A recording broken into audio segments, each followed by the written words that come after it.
Greece. The beaches were very, very nice. The sun was very warm to the point where sometimes it was burning my feet. I liked it the most when I went with my parents and my little sister. Me and my sister would build sandcastles together, and I would play with my dad in the sea. He would chuck me up and down into the water, and I would always ask him for more, but eventually he would just get tired. My mom, she would look on from afar, and she was very concerned. That's a typical mother, I suppose. And just before we would go into the car, before we left, she would always clean our feet because she didn't want the car to get dirty, so that my dad didn't have to spend time cleaning it.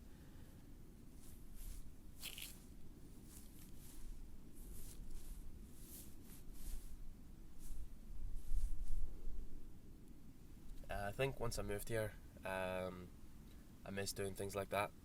I guess I got older, and the beaches here aren't really suited, perhaps.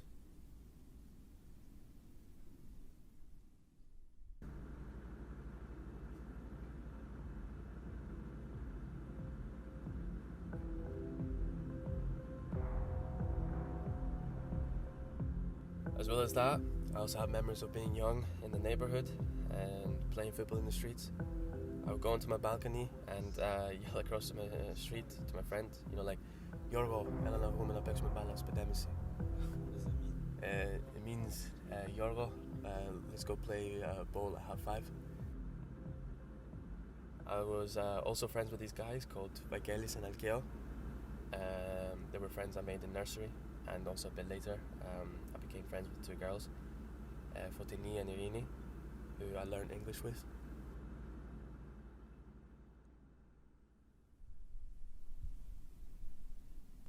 Over here, I feel like because I'm a foreigner, it's difficult to feel things like comfortability, safety, familiarity, and I feel like I tend to seek or imprint these on a romantic partner. Some people perhaps can think of it as a curse, but I think it's a blessing. Enables me to love and care very deeply for people, not just on a surface level.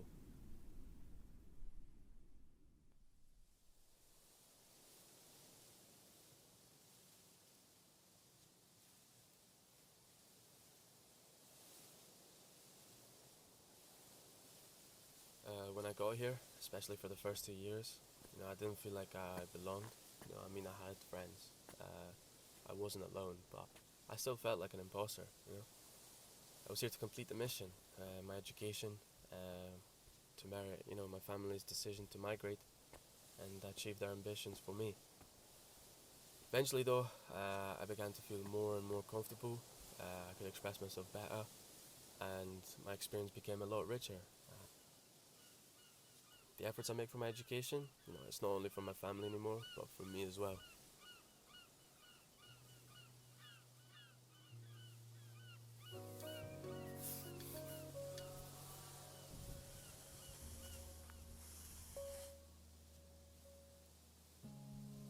A couple years ago, I went back home.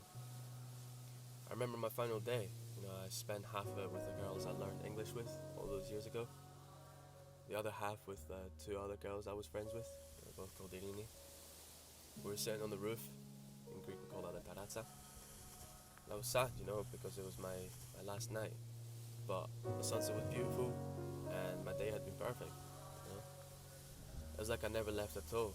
My friendships were still perfect, they were so strong, and my memories vivid.